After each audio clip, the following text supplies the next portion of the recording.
Something terrifying awaits 2 million Russians. They all made the same mistake of having served in their country's military long before Putin launched his Ukraine invasion. That service is about to become their sacrifice. Putin is about to do something devastating to as many of the 2 million as he can in one of the most deranged moves of the war so far. But this isn't a sign of Putin's strength. It's an indication that Russia's leader is so desperate that he's willing to break his army and his country apart to get what he wants. What Putin has done is simple. He has laid the groundwork for the mobilization of up to 2 million Russian reservists who thought that their time serving Putin's demands was over and done. That's according to United 24 media, which said on February 19th that Putin is about to make a crazy decision that will cripple Russia from the inside out, all to serve the war that he started. As the casualties mount and it becomes clear that Russia is running out of volunteers that it can pay to kill themselves for Putin's ludicrous ambitions, Russia's president is passing legislation that will make it easier than ever before for him to tap into a wellspring of manpower that wants absolutely nothing to do with Ukraine. Soon, the former soldiers in that wellspring, along with those who have been trained but never fought, won't have a choice. Putin is coming for them. United 24 media says that Russia passed legislation in late 2025 that cleared the way for Putin to tap into the 2 million-strong mobilization reserve that Russia has. Those who are called up via this legislation won't have any choice in the matter. There will be no massive sign-up bonuses offered, and it's unclear whether these mobilized soldiers will be getting paid anywhere near the same amount of money as the thousands of dollars a month that those who have volunteered to fight in Putin's invasion are getting. But Putin is trying to force the reservists onto the front lines anyway, and we'll tell you precisely why in just a few minutes. On the legislation front, Putin has been laying the groundwork for what he's about to try to do almost since the day he invaded Ukraine. As the Kyiv Independent notes, the past 4 years have seen Putin work to make draft evasion more difficult. Penalties and jail time have increased, the outlet says. Russia has also created digital registries filled with the names of conscripts, and those registries are now tightly controlled so that the Kremlin knows who it can call up and when. Putin has also made it easier for the Russian military to get its hands on the country's reserves. No longer do police or recruiters have to serve paper notices to the people that Putin wants to call up. Draft notices can now be sent electronically, and anybody who attempts to avoid the notice or claims that they didn't receive it will essentially be taken anyway. They'll be punished with prison sentences, and Putin will make the offer again: fight for me or languish in a prison cell. Most of these reservists won't volunteer for the war in Ukraine, though a small number may choose to enlist on their own initiative. Euronews made that clear in a February 20th report, where it highlighted comments made by the Institute for the Study of War, or ISW. According to the ISW, the Kremlin is about to restart rolling and involuntary military call-ups. Criticism of this move is also being shut down by yet more legislation. On February 18th, Russia's State Duma passed a bill that features preventative measures against the evasion of the duty to defend the fatherland, as well as against the distortion of historical truth. That bill was passed at the first reading, likely with no amendments, and it amounts to Putin telling his people one thing: fight and die when I tell you. We're about to tell you why Putin is doing all of this, but before we do, the question has to be asked: can Russia even mobilize enough people for Putin's war? Unfortunately, the short answer is yes, as Global Firepower points out. The organization, which ranks the world's militaries based on several factors, including manpower, says that Russia does indeed have an estimated 2 million reservists, who add to the active Russian army that it says contains 1.32 million people. Russia also has an average yearly mobilization potential of 1.25 million. Which would amount to yet more non-combatants being forced into a fight that they would have already volunteered for if they wanted to be involved. And that desire, or lack thereof, is a problem for Putin. The Kremlin has been giving volunteers enormous sums of money to fight for Russia in Ukraine. Those who are motivated by cash payouts or actually align with Putin's vision for the destruction of Ukraine will already be fighting. That leaves the unmotivated. Those who are trying to avoid the war may soon be forced into it anyway. That's who Putin is going to be turning to if he pushes forward with the mobilization for which he has laid all of the groundwork. Which brings us back to the obvious question that needs to be asked: why does Putin need to do this? Desperation is the obvious answer. Despite the global firepower numbers, Russia has a major manpower problem in Ukraine. The UK's Defence Secretary John Healey revealed that in mid-February, as he noted that Russia has been forced to turn to recruiting soldiers from foreign countries to make up the numbers in its ailing army. In January alone, Russia lost over 9,000 more soldiers than it was able to mobilize for the month, United 24 media adds. Plus, Ukraine has set itself a target of eliminating 50,000 Russian soldiers per month.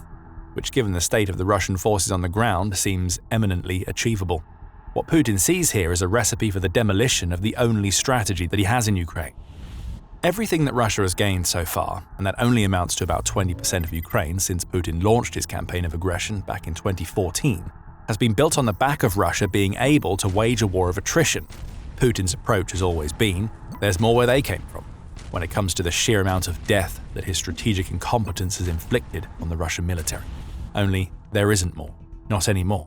And it may soon be 2 million reservists whom Putin will force, or more accurately, attempt to force, to make up for his failures. The mobilization that Putin is planning is going to backfire enormously on Russia's leader, so keep watching to find out why Russia's president may be about to make his biggest mistake so far. We mentioned Russia's increasing reliance on foreign fighters a moment ago. The Atlantic Council reported on this on February 19th. It was revealed that Russia has recruited an estimated 20,000 people from foreign countries to fight in Putin's war, with many of those people coming from either the former Soviet republics or low-income nations in South Asia, in the Middle East, and especially Africa. In fact, it's the focus on Africa that reveals how desperate Putin has become for soldiers. About 1,400 men from the African continent have been recruited, and about a fifth of those so-called soldiers are already dead. On the front lines, Russia's African contingent is mocked and referred to as disposable, the outlet says. There is even an example of one African recruit who was seen with an anti-tank mine strapped to his chest. Whether the soldier was being used as a sort of kamikaze bomb against Ukraine or was being forced to carry the mine because Russia has run out of equipment wasn't clear, but it also doesn't matter. The takeaway here is that Putin has taken an almost colonial response to finding new soldiers for his invasion. Africans and other foreign fighters are being used precisely because Putin doesn't want to recruit from the more affluent regions of Russia. The mercenaries are seen as holding no value to Russia's leader. However, like those inside Russia that Putin is now planning to mobilize, Russia's foreign mercenaries often aren't in Ukraine by choice. They get deceived and then they die. We're going to dig deeper into that in just a moment, but before we do, the Military Show brings you the full picture, not just the headlines. Hit subscribe to ensure that you stay ahead of the curve. Returning to how Russia is getting its foreign fighters, UNN says that the Kremlin is sneakily combining so-called humanitarian initiatives with a form of covert military recruitment that is essentially tricking people into fighting for Putin's cause. According to the outlet, Ukraine's Foreign Intelligence Service says that Russia has been building educational, religious, and cultural networks inside African countries, which it's been using to filter people into the Russian army under the guise of being benevolent forces in the countries in which these networks are formed. This is a sick form of recruitment based on deception and coercion over the desire of those who end up fighting for Russia. And there are plenty of examples. Russia has launched the Alabuga Start program, UNN reports, which targets young women aged around 18 to 22 in foreign countries. Those women are promised civilian work but invariably end up in drone factories building unmanned aerial vehicles for the war. Russia has also spent the last 4 years spreading the influence of the Russian Orthodox Church, which it has transformed into an abomination of a recruitment.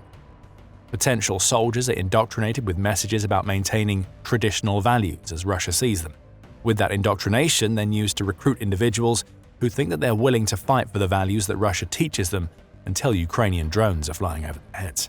This approach has worked for a while. However, the pushback is starting, so Putin knows that his foreign recruitment networks are going to dry up soon. On February 10th, the BBC reported that Kenya is already planning to confront Russia over what its foreign minister, Musalia Mudavadi, calls the unacceptable and clandestine nature of Russian recruitment in Kenya. About 200 Kenyan nationals have already been tricked into fighting for Russia, and Kenya wants to ensure that no more follow. 27 of the 200 have already been repatriated, and Kenya has already closed 600 recruitment agencies that it says have been duping people into taking the so-called jobs overseas. The odds are that other foreign countries where Russia has been pulling its fake recruitment tricks are going to do similar things. And if you were paying attention to the numbers we shared, you can probably already tell that even the 20,000 people that Russia has recruited so far are nowhere near enough to fill the manpower gap that the country's army has as a result of Ukraine's exceptionally effective defense. So we come back to the sacrifice Putin is preparing to make that will tear his country apart. This sacrifice is going to backfire, as we'll cover in a moment, but it also shouldn't come as a surprise to anybody who follows Putin's logic for launching the war. For Putin, this invasion was never about money or shutting down what he claimed to be far-right influences in Ukraine. It is, and has always been, an ideological campaign launched by a man who wants to bring Russia back to the former glory that it had during the Soviet days. For a warped idealist like Putin, it doesn't matter how many Russians die for his cause. Ukraine has already inflicted 1.25 million casualties, which is roughly the same number of active soldiers that Russia has in its military. Those sorts of numbers are only possible when the soldiers who are dying in Ukraine are being sent onto the battlefield by a leader who doesn't care how many have to die as long as he gets what he wants in the end. Going all the way back to October 2022, former Russian diplomat Boris Bondarev, who was once part of Russia's permanent mission to the United Nations, labeled Putin's reign up to the beginning of the war as very lucky, and even went as far to claim that Putin isn't smart. However, that lack of intelligence isn't a good thing for Russia or its people. You should have no doubt about it, he may sacrifice 10 or 20 million Russians just to win this war, just to slaughter all Ukrainians because it's a matter of principle. It's a matter of political survival to him, Bondarev said of Putin, adding that the invasion has now become a matter of survival for a leader who has no other way out.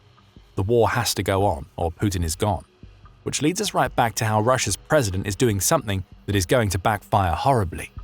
Let's take you back to the last time that Russia mobilized. It was September 2022, and Putin's so-called special military operation had already failed. Ukraine hadn't collapsed as Russia thought it would.